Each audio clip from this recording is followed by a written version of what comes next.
Taani Eurolugu. Fly on the Wings of Love. Sorry, et ma sükse loo valisin, aga Taani Eurolugudest lihtsalt ei ole midagi normaalselt valida. Aga ma annan edasi mikrofoni meie bändi liikmetele.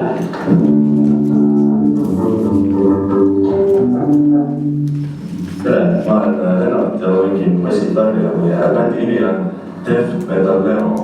Meie bändides mul vennikõseks on, ma arvan, Leo Toora.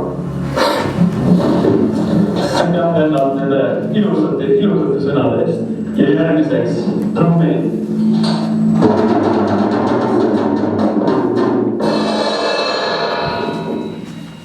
Tere, mina olen Märt ja anname teile täna vaimustava etenduse, kuna see lugu on lihtsalt nii super.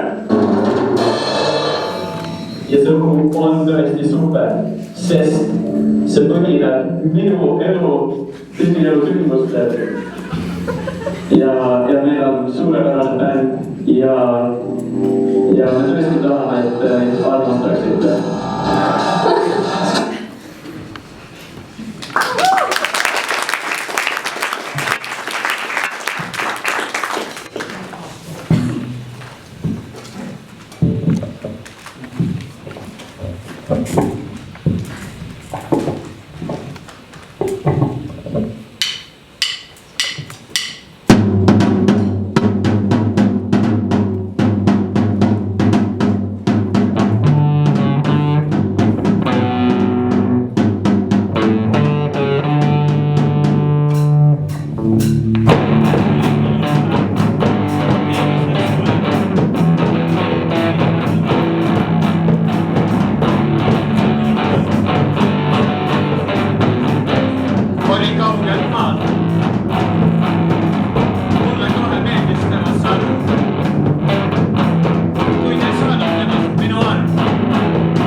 Väga huvitav esinemine oli.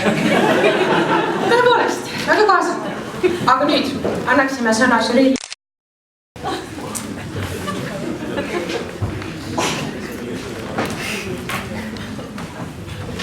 Hästi öeldud, et huvitav esinemine oli. Ütleks nii, et see bändi nimi Death Metal Leo õigustas ennast väga hästi. Ainuke murre algus oli see, et kuidas basskitarriga ära täita, aga ikka... Basskitarr tegi kohe 2 kitarri töö ära. Suurepärane. Ka meil oleks teile paar küsimust. Mis oli kava kokkupanemise juures kõige keerulisem? No, kuna me teame, et Lembelaul on väga professionaalne üritus, siis meil oli meeskonnas 10 koreograafi. Väga, me tegime proove kuskil 3 kuud. See ei tulnud lihtsalt, see ei tulnud üldse mitte lihtsalt. Ja küsiks ka siis seda, et kuidas teile tundub, et kuna pleidid loositi teile, et kas teile siis vedas loosiga või mitte ja miks? No kindlasti ei vedanud, nagu te ka klipis nägite, et Taanil ei ole häid eurolugusid olnud, aga iseenesest mulle Taani väga meeldib. Ma olen isegi lipukese rinda, et Taani inimesed on väga toredad, aga Eurovisiooni lihtsalt.